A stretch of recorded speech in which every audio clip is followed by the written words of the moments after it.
Friday's racing is a brilliant day's racing at Cheltenham. The card is absolutely outstanding. It's probably as good as you're going to see for a mid-season card on a Friday afternoon. There's a bit of a supporting card from Banger as well, which we won't cover on this video, but maybe you might be able to find a winner from there.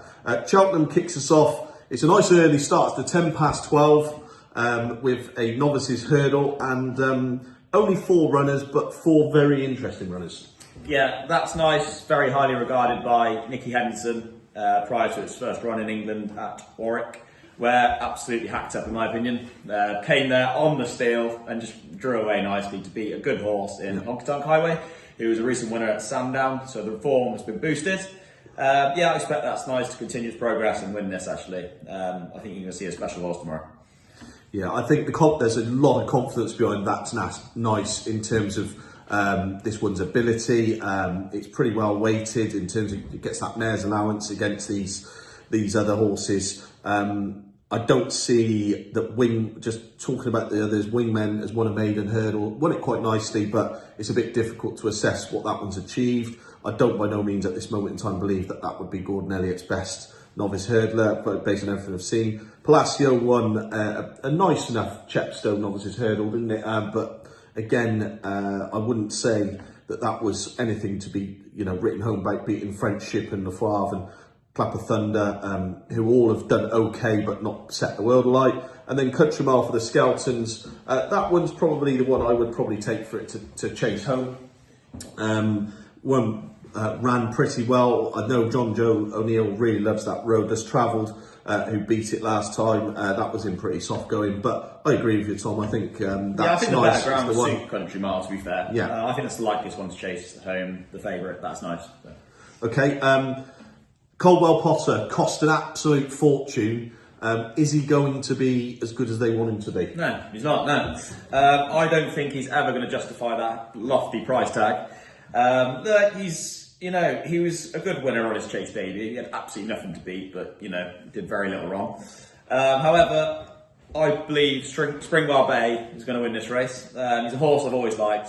I followed him. I think the drop back to 2.5 mile is tailor-made for him. Yeah. It's a tactical race last time, and it's likely to be quite similar to that again. But yeah, I'm going to keep the faith with him. I thought he was a very good winner on his chase debut at Chepstow, and I think he's going to be my bet of the day at 7-1. 7-1, bet of the day. There you go. That's what we're bringing you guys. Springwell Bay is obviously of interest, albeit that we've been a little bit unlucky, I think, with this one in the past, and also last week. The racing got called off when he was due to run. Just a couple. I think Springwell Bay is definitely in the mix. I'm with Tom actually. I'll be taking Coldwell Potter on here. We might both end up. We might look stupid tomorrow. Stupid by the end of it, but I do not fancy it one bit. I think here's the reasons I'll be taking it on. One is that I think that he's better on bad ground, softer ground. This step up and trip wouldn't suggest, based on the way he's pulled and the way he's exuberant jumping early doors, will probably suit round Cheltenham. And I just think, what is he, 5-6 at the moment? He's not a bet 5-6. I'd rather That's Nice even money than this at 5-6. Just Django Bay is very much of interest. Got some quite good novice hurdle form.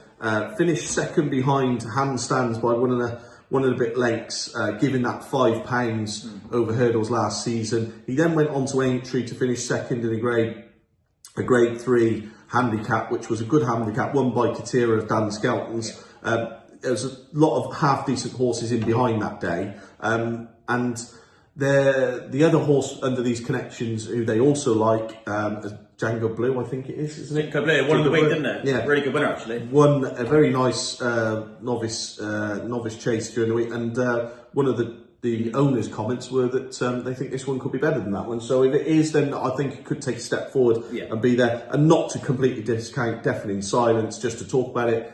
I think he's not going to have the ground. I think he probably wants a bit of softer ground. But so I go Django Blue against the Fav, and you're going to go Springwell Bay. Springwell Bay wins. Who wins? On the schnapp. Just wins. Okay, so the 115 is look.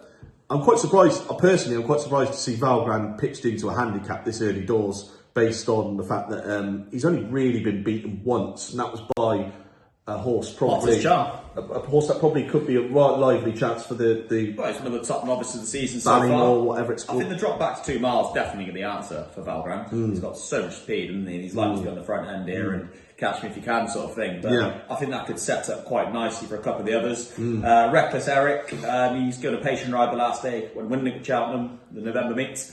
And he was quite well on top of the line, I thought. Suggesting there's plenty more to come. Off a mark of 125. I think he could be quite a bit better than that. Also, I'm going to give a mention for Will Mount. I think the same applies for him. A mark of 130 could look, absolutely exploitable tomorrow if he turns up, because he's got such a big reputation. You haven't seen him now for getting on a year, which is slightly concerning. But again, if the money comes for this one, the connections seem to like a little punt on their horses. Just Peaky Boy, he was backed, wasn't he, the last day winning? So that'd be quite interesting to see. But I'm gonna go with Reckless Eric actually. I think he can make it back-to-back wins at Cheltenham.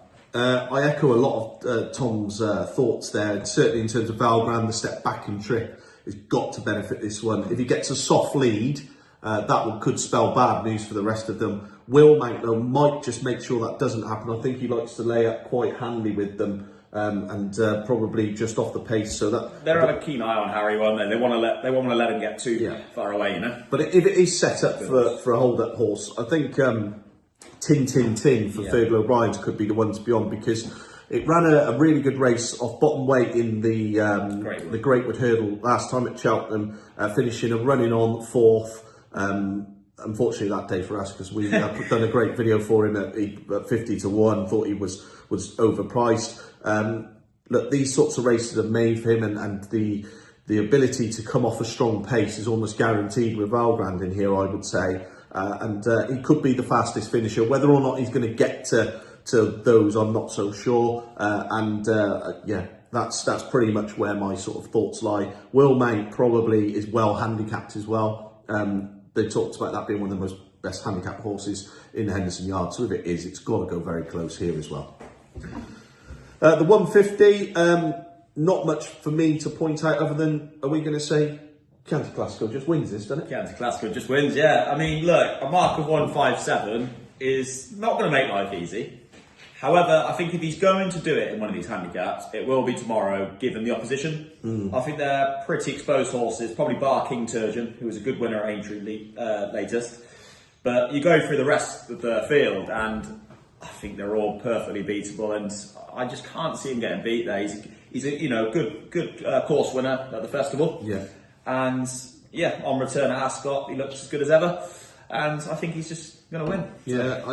I think keep it simple. I think he's going to jump them silly, basically, is how I see it. I think that you'll see this one coming down the hill, and he'll ping 3 out, probably steal another 4 or 5 lengths, and they'll all be scrubbing in behind. Like Tom says, maybe King Turgeon might be, but I think this is obviously an afterthought for both Chianti Classico and King Turgeon, but we know Chianti Classico goes round Cheltenham, whereas King Turgeon, for me, looks more of a... They were both entered in the Beecher last week, weren't they? But obviously Aintree abandoned due to the weather. So they reoppose again at Cheltenham. Okay, we move on to the brilliant series, which is the Veteran Chase Series race, the 225. Current market leader is Shake 'em Up Harry for Ben Pauling. There's some good old names. Lots of you will remember them and know them. Tom, who's your favourite oldie? In this race, it's going to be Sham Blue. Look, he took a heavy fall the one day. I think it was in the Charlie Horpet, maybe. What, 20 lengths clear? Yeah, and the race was sewn up, and he just threw it away. I think it did the second last or something like that, and he didn't look the same or since. I think it really took it out of him, and just going for his form, he pulled up 3 times in a row there. But the last 3 runs have been a lot better. He ran 2 brilliant races at Ascot, and then on return he finished a good enough 4th at Bangor. I think the drop back to 2.5 mile can suit him well here, actually. I agree. And fair bit of money for it already. Yeah, he slipped down to a mark of 141 now. And I mean, he's the one I'm going to go with. But I also like Eldorado Allen. He's been a great horse over the years, hasn't he? I think I can't make the same comment about the drop backs 2.5 mile suiting him as much. But I think he'd be in the mix for sure, and I think I'm going to stick with Sham Blue. Okay, I think I agree. Sham Blue can go very well. I would also caveat that I don't think it'll be the biggest surprise if any one of these horses turned up and won this race, and that is not a joke, because it seems to be about catching the older boys on the right day. Eldorado Allen and Copperhead, both for Joe Tizard. Obviously, we've been out there this morning, so without us sort of explaining, let's cut to Joe Tizard, who will explain a little bit more about his runners.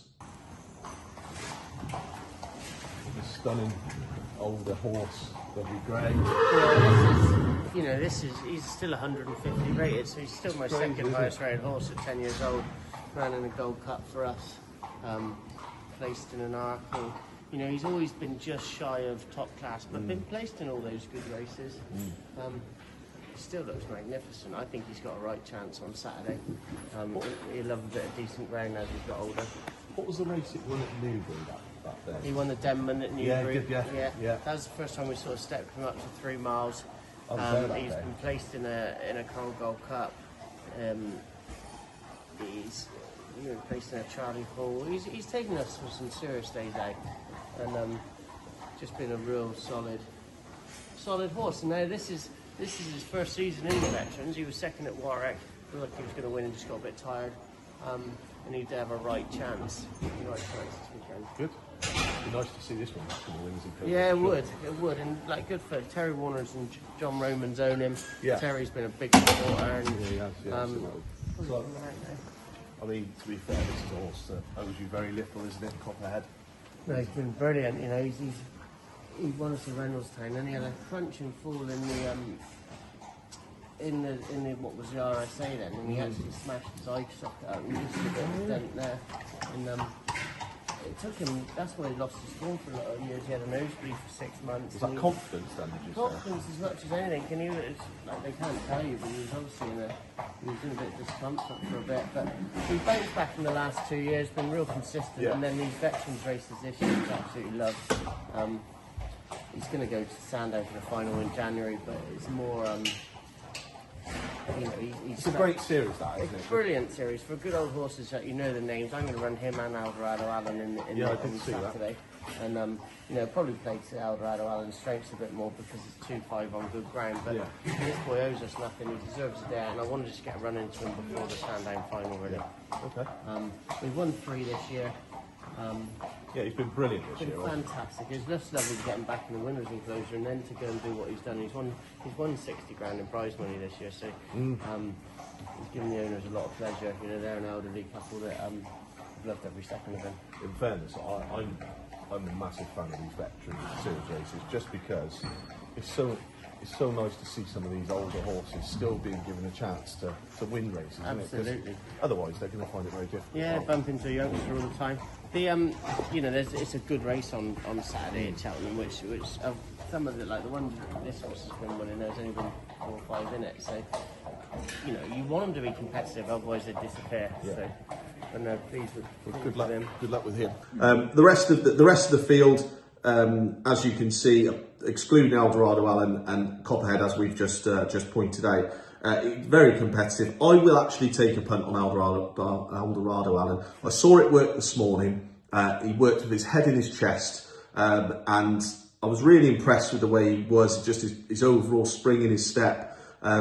He's one of the younger ones at 10. And I actually think the step back is a benefit to him. I'm not sure he's ever really got a stiff 3 miles, so I think it'll be fine. And I actually can see Shamblu and Eldorado Allen fighting it out.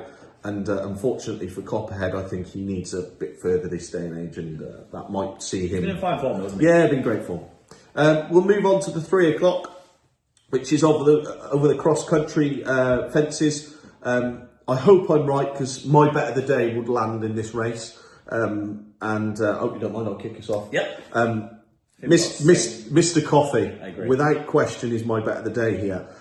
Essentially, last time out at Cheltenham, it was a watch and brief for all concerned, because Mr. Coffee is a horse that sort of needs freshening up. Probably is one of those that finds life a little bit boring at times, and he definitely come to life last time under Nico de Boinville over these fences. He was ridden patiently at the back I'm sure just to make sure he enjoyed what he was doing, but he really ran past beaten horses. He's a really classy animal on his day.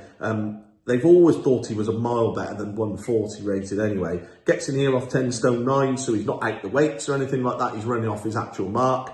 And I think the experience of last time with was Sweet David, is it? Yep, good French horse. Sweet David in here. My thoughts are that I think he's going to be the right horse, right profile to be with. Yeah, look, he's been quite a frustrating horse. He's been very difficult to win with, but he's often been quite highly tried. Look, he made a great start to sort of life in the cross-country races at Cheltenham the last day, when he's a good run on second, I thought. Handled everything perfectly well, and he can only improve on that with the experience. It's a lovely racing weight at 10 stone 9, and I couldn't agree more. I think he'd take this, to be fair. Yeah. One just to note for money tomorrow. If you saw a few quid for Fakir Duderi, I would say it'd be worth following and keeping of note. Obviously, I'm not sure he's really. This is definitely an afterthought in terms of cross country here for this one, but same principles could apply. He's plenty classy enough, carrying a bit of weight, but yeah, he's got a lot of ability, and he might just be able to hack round, can't he? It's fascinating, really. If you said 2 years ago Fakir Duderi races ended up in a cross country race, you'd laugh at someone, wouldn't you? You certainly bloody would. Okay, in the final race of the day, those that were at Cheltenham last time or watched any of our content would have known we were pretty sweet on Doyen Quest. I'm keen again for Doyen Quest. I don't think the handicapper's got hold of him just yet, and I think he'll go really well, but you might have something else after that blunder at the second, and to overcome that and win as comfortably as he probably did at the line, I thought was a hell of a performance, to be honest. Not many would get away with that. That probably shows as well being probably very well handicapped. I mean, he's been hiked up the weight to £10 for that. So he's going to have to improve again, but look, he's showing every sign that he will. But thanks for the help. I fancied him with the attempts at the festival last year, actually. He didn't run any race whatsoever. But he bounced back and won a race at Seville, I think. And then he's a bit of an in-and-out character. However, I think the last run at Cheltenham, where he was 7 lengths behind Doyen Quest, was it Doyen Star? Doyen Quest. Yeah. Look, I thought it was a hell of a good run, to be fair. He's better off at the weights, like I said. And he could just be coming back right again. I think he's the lightest one to chase Doyen Quest home. So I'm going to have a little reverse forecast. Yeah, I don't think Tom's point about that one being of interest is invalid at all. It is a competitive enough race, and even the likes of Mai Tai, who comes in here, he's got plenty of ability when he decides to turn it on. Further down the I suppose interesting horses just to mention is Baloo, been chasing, novice chasing round Ascot, seemed to take to chasing because he got up and won quite nicely when getting up on the line, and it's quite an interesting sort of move to go back hurdling. I suppose they probably feel maybe the mark is quite lenient. But I think they're all going to be chasing Doyen Quest's backside up the hill. Yeah, I'd like to see High Game Raw run well. One of our horses, one of my favourites, Spike Jones, just got on the line to beat him last time at Bingfield. So it'd be nice to see him boost that form, and hopefully he can run a good race. Well, Friday's card, like I said, looks very, very good. I'm really looking forward to being there. If you are going racing, good luck with your selections. Let us know what you like, what you fancy. And if you go and like and follow our page, we'd really appreciate it. Our patron service is readily available. So if you're going to Cheltenham and you want some help over the weekend, you can get in touch with our patron service, sign up for either daily, monthly tips, and also on Saturday and Sunday we'll be providing our free tips as always. Hope you enjoy the content. Look forward to rolling out the Joe Tizard stuff over the next couple of days. There's some really good stuff there. He's a great guy. We had a great morning there, and I'm sure there'll be lots of stuff for you to get stuck into. But for now, have a good day's punting. Cheers.